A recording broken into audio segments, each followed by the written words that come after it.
ओम शांति। 12 अप्रैल की बाबा की मुरली।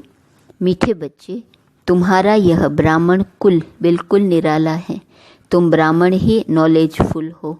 तुम ज्ञान, विज्ञान और अज्ञान को जानते हो। प्रश्न, किस सहज पुरुषार्थ से तुम बच्चों की दिल सब बातों से हटती जाएंगी? उत्तर, सिर्फ रूहानी धंधे में लग जाओ। जितना जितना रूहानी सर्विस करते रहेंगे उतना, और सब बातों से स्वतः दिल हटती जाएंगी। राजाई लेने के पुरुषार्थ में लग जाएंगे, परंतु रूहानी सर्विस के साथ साथ जो रचना रची है उसकी भी संभाल करनी है। गीत जो पिया के साथ हैं। ओम शांति। पिया कहा जाता है बाप को। अब बाप के आगे तो बच्चे बैठे हैं। बच्चे जानते हैं हम कोई साधु सन्यासी आदि के आगे नहीं बैठे हैं। वह बाप ज्ञान का सागर है। ज्ञान से सद्गति होती है। कहा जाता है ज्ञान, विज्ञान और अज्ञान। विज्ञान अर्थात देही अभिमानी बनना, याद की यात्रा में रहना, और ज्ञान अर्थात सृष्टि चक्र को जानना। ज्ञान, विज्ञान और अज्ञान, इसका अर्थ मनुष्य बिल्कुल नहीं जानते हैं। अभी तुम हो संगम युगी ब्राह्मण। तुम्हारा यह ब्राह्मण कुल निराला है। उनको कोई नहीं जानते। शास्त्रों में यह बातें हैं नहीं कि ब्राह्मण संगम पर होते हैं। यह भी जानते हैं प्रजापिता ब्रह्मा होकर गया है, उसको आदिदेव कहते हैं। आदिदेवी जगत अम्बा वह कौन है, यह भी दुनिया नहीं जानती। जरूर ब्रह्मा की मुख वंशावली ही होंगी। वह कोई ब्रह्मा की स्त्री नहीं ठहरी। एडॉप्ट करते हैं ना, तुम बच्चों को भी एडॉप्ट करते हैं। ब्राह्मणों को देवता नहीं कहेंगे।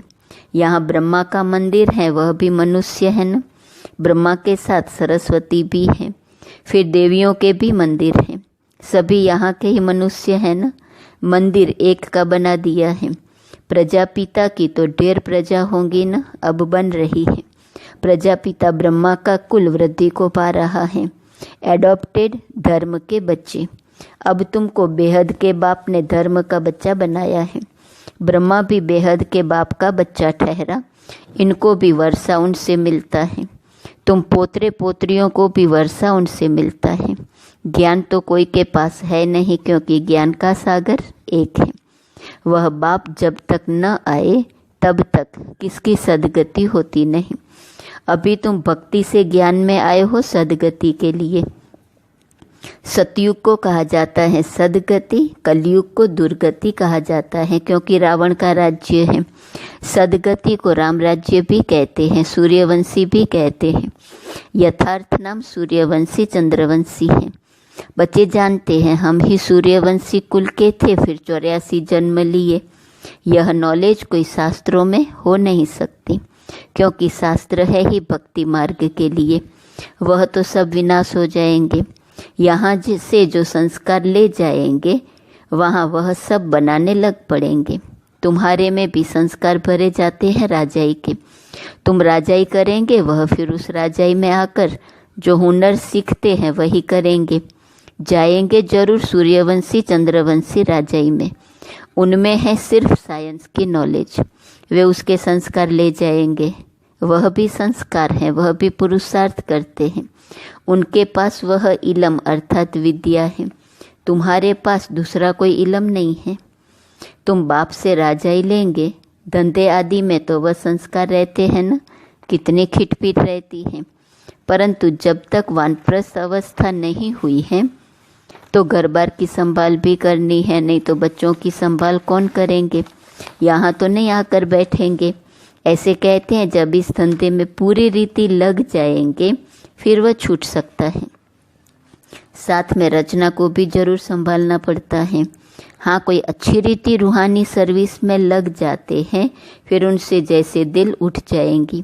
समझेंगे जितना टाइम इस रूहानी सर्विस में देवे उतना अच्छा है। बाप आए हैं पतित से पावन बनने का रास्ता बताने, तो बच्चों को भी यही सर्विस करनी है। हर एक का हिसाब देखा जाता है।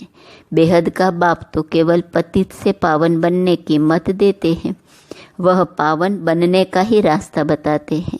बाकी यह देख रेख करना, राय देना, इनका धंधा हो जाता है। शिव बाबा कहते हैं मेरे से कोई बात धंधे आदि की नहीं पूछनी है। मेरे को तुमने बुलाया है कि आकर पतित से पावन बनाओ, तो हम इन द्वारा तुमको पावन बना रहा हूँ। यह भी बाप है, इनकी मत पर चलना पड़े। उनकी रूहानी मत, इनकी जिस्मानी, इनके ऊपर भी कितनी रिस्पॉन्सिबिलिटी रहती है। यह भी कहते रहते हैं कि बाप का फरमान है, मामेकम याद करो, बाप की मत पर चलो।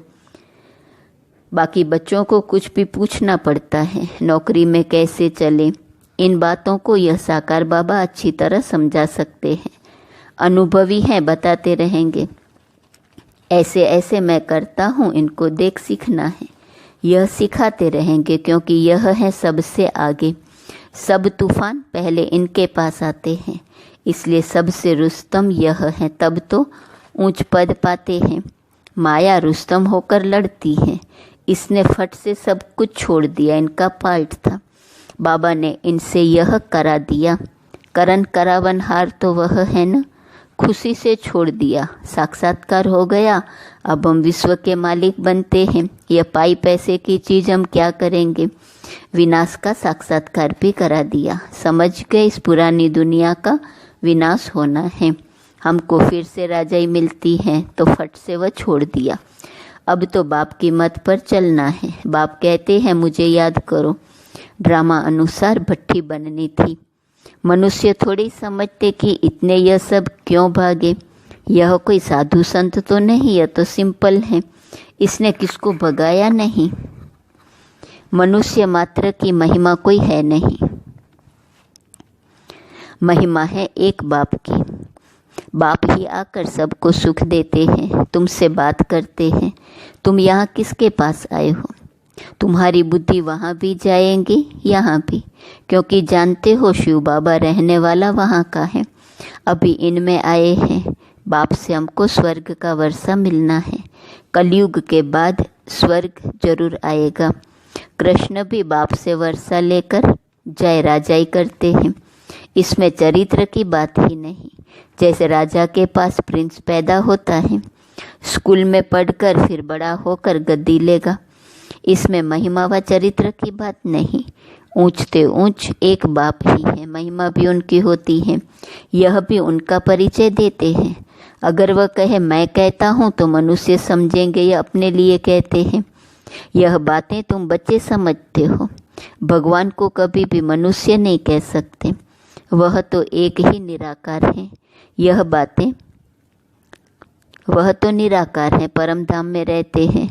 तुम्हारी बुद्धि ऊपर में भी जाती है, फिर नीचे भी आती है। बाबा दूर देश से पराए देश में आए हैं, हमको पढ़ाकर फिर चले जाते हैं। खुद कहते हैं मैं आता हूँ सेकंड में, देरी नहीं लगती है। आत्मा भी सेकंड में एक शरीर छोड़ दूसरे में जाती है, कोई देख न सके। आत्मा बहुत तीखी है। गाया भी हुआ है सेकंड में जीवन मुक्ति। रावण राज्य को जीवन बंद राज्य कहेंगे। बच्चा पैदा हुआ और बाप का वर्षा मिला। तुमने भी बाप को पहचाना और स्वर्ग के मालिक बने। फिर उसमें नंबरवार मर्तबे हैं पुरुषार्थ अनुसार। बाप बहुत अच्छी रीति समझाते रहते हैं। दो बाप हैं, एक लौकिक और एक पारलौकिक। गाते भी हैं दुख में सुमिरन सब करे, सुख में करे न कोई। तुम जानते हो हम भारतवासियों को जब सुख था तो सिमरन नहीं करते थे। फिर हमने 84 जन्म लिए। आत्मा में खाद पड़ती है तो डिग्री कम होती जाती है। 16 कला संपूर्ण, फिर 2 कला कम हो जाती है। कम पास होने कारण राम को बाण दिखाया है, बाकी कोई धनुष नहीं तोड़ा है। यह एक निशानी दे दी है। यह सब है भक्ति मार्ग की बातें। भक्ति में मनुष्य कितना भटकते हैं। अब तुमको ज्ञान मिला है तो भटकना बंद हो जाता है। हे शिव बाबा कहना यह पुकार का शब्द है। तुमको हे शब्द नहीं कहना है, बाप को याद करना है। चिल्लाया तो गोया भक्ति का अंश आ गया। हे भगवान कहना भी भक्ति की आदत है। बाबा ने थोड़े ही कहा है हे भगवान कहकर याद करो। अंतर्मुख हो, मुझे याद करो। सिमरण भी नहीं करना है। सिमरण भी भक्ति मार्ग का अक्षर है। तुमको बाप का परिचय मिला, अब बाप की श्रीमत पर चलो। ऐसे बाप को याद करो जैसे लौकिक बच्चे देहधारी बाप को याद करते हैं। खुद भी देह अभिमान में है तो याद भी देहधारी बाप को करते हैं। पारलौकिक बाप तो है देही अभिमानी, इसमें आते हैं तो भी देह अभिमानी नहीं होते। कहते हैं हमने यह लोन लिया है, तुमको ज्ञान देने के लिए यह लोन लेता हूँ। ज्ञान का सागर हूँ, परंतु ज्ञान कैसे दूँ? गर्भ में तो तुम जाते हो, मैं थोड़ी गर्भ में जाता हूँ। मेरी गतमत ही न्यारी है, बाप इसमें आते हैं। यह भी कोई नहीं जानते। कहते भी हैं ब्रह्मा द्वारा स्थापना, परंतु कैसे ब्रह्मा द्वारा स्थापना करते हैं, क्या प्रेरणा देंगे? बाप कहते हैं मैं साधारण तन में आता हूँ, उसका नाम ब्रह्मा रखता हूँ, क्योंकि सन्यास करते हैं ना। तुम बच्चे जानते हो अभी ब्राह्मणों की माला नहीं बन सकती, क्योंकि टूटते रहते हैं।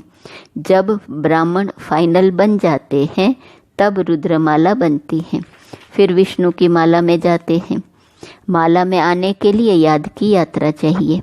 अभी तुम्हारी बुद्धि में है कि हम सो पहले सतो प्रधान थे, फिर सतो रजो तमो में आते हैं। हम सो का भी अर्थ है ना, ओम का अर्थ अलग है। ओम माना आत्मा, फिर वही आत्मा कहती है हम सो देवता क्षत्रिय। वो लोग फिर कह देते हम आत्मा सो परमात्मा। तुम्हारा ओम और हम सो का अर्थ बिल्कुल अलग है। हम आत्मा है, फिर आत्मा वर्णों में आती है। हम आत्मा सो पहले देवता क्षत्रिय बनते हैं। ऐसे नहीं कि आत्मा सो परमात्मा। ज्ञान पूरा न होने के कारण अर्थ ही मुंझा दिया है। अहम ब्रह्मस्मि कहते हैं, यह भी रोंग है। बाप कहते हैं मैं रचना का मालिक तो बनता नहीं, इस रचना के मालिक तुम हो। विश्व के भी मालिक तुम बनते हो। ब्रह्म तो तत्व है, तुम आत्मा सो इस रचना के मालिक बनते हो। अभी बाप सब वेदों शास्त्रों का यथार्थ अर्थ बैठ सुनाते हैं। अभी तो पढ़ते रहना है। बाप तुम्हें नई नई बातें समझाते रहते हैं। भक्ति क्या कहती है, ज्ञान क्या कहता है। भक्ति मार्ग में मंदिर बनाए, जप तप किए, पैसा बर्बाद किया। तुम्हारे मंदिरों को बहुतों ने लूटा है। यह भी ड्रामा में पार्ट है, फिर जरूर उन्हों से ही वापस मिलना है। अभी देखो कितना दे रहे हैं, दिन प्रतिदिन बढ़ाते रहते हैं। यह भी लेते रहते हैं। उन्होंने जितना लिया है उतना ही पूरा हिसाब देंगे। तुम्हारे पैसे जो खाए हैं वह अब नहीं कर सकते। भारत तो अविनाशी खंड है, बाप का बर्थ प्लेस है। यहाँ ही बाप आते हैं, बाप के खंड से ही ले जाते हैं तो वापस देना पड़े। समय पर देखो कैसे मिलता है। यह बातें तुम जानते हो, उनको थोड़े ही पता है विनाश किस समय आएगा। गवर्नमेंट भी यह बातें मानेंगी नहीं।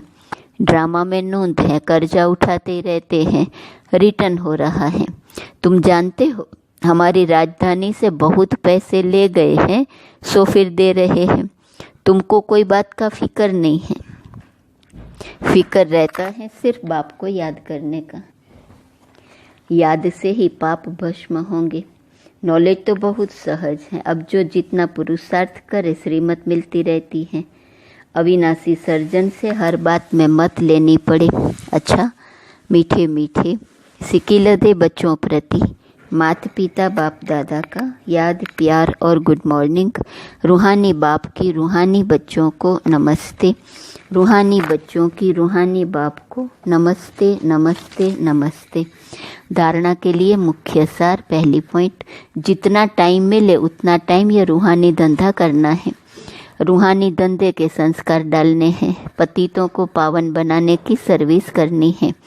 दूसरी पॉइंट, अंतर्मुखी बन बाप को याद करना है। मुख से हे शब्द नहीं निकालना है।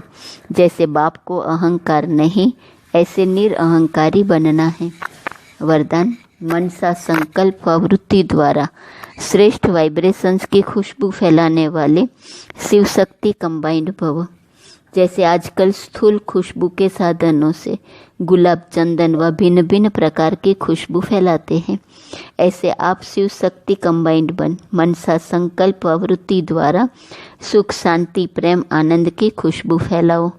रोज अमृत वेले भिन्न भिन्न श्रेष्ठ वाइब्रेशन के फाउंटेन के माफिक आत्माओं के ऊपर गुलाब बासी डालो। सिर्फ संकल्प का ऑटोमेटिक स्विच ऑन करो तो विश्व में जो अशुद्ध वृत्तियों की बदबू है वह समाप्त हो जाएंगी। स्लोगन: सुखदाता द्वारा सुख का भंडार प्राप्त होना, यही उनके प्यार की निशानी है।